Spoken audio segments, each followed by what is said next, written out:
Yeah, so one of the films, Farewell Amor, which is a very, very interesting drama from Tanzanian American writer director Ekwa Masangi. The structure of this has a touch of Rashomon to it, a touch of Amoris Peros.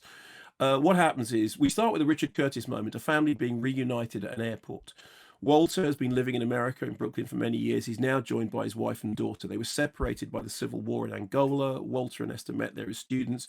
She's been living in Tanzania with their daughter Sylvia. Now they're reunited, but they've been apart for years. We discover 17 years.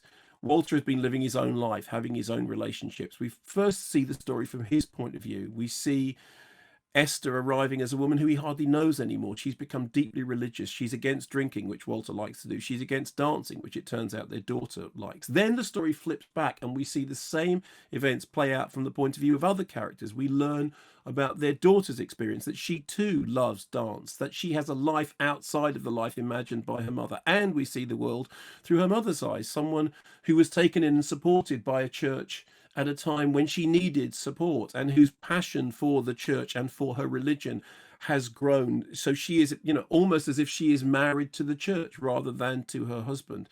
This is a beautifully observed drama. Again, I didn't know much about it in advance. I didn't know about the format. I didn't know it was, I mean, the format could sound like a dramatic contrivance, but it really isn't.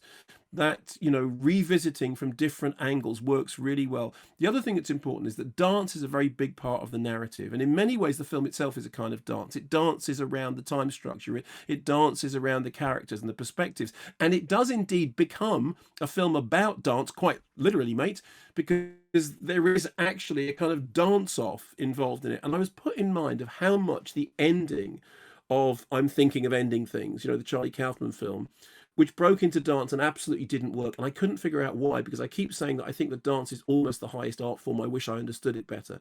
And here's the reason. In this film, Farewell Amor, the dance is completely organic and structural. And it's in the DNA of the story and the characters. And in the Charlie Kaufman film, the dance is a completely intellectual effort to not do a horror scene. And it's like somebody has sat down and thought it rather than felt it. And the difference between the two films is like the difference between something which is completely organic and heartfelt and you can feel the blood rushing in the drama, and you can feel the characters, and you can feel the dance, and on the other side something which is cold and cynical and cerebral and contrived and ultimately boring. This is the opposite of that. So the best thing I can say about the film, which I really, really enjoyed, it's on Mubi, and it's called Farewell Amor, is it is the opposite of I'm Thinking of Ending Things.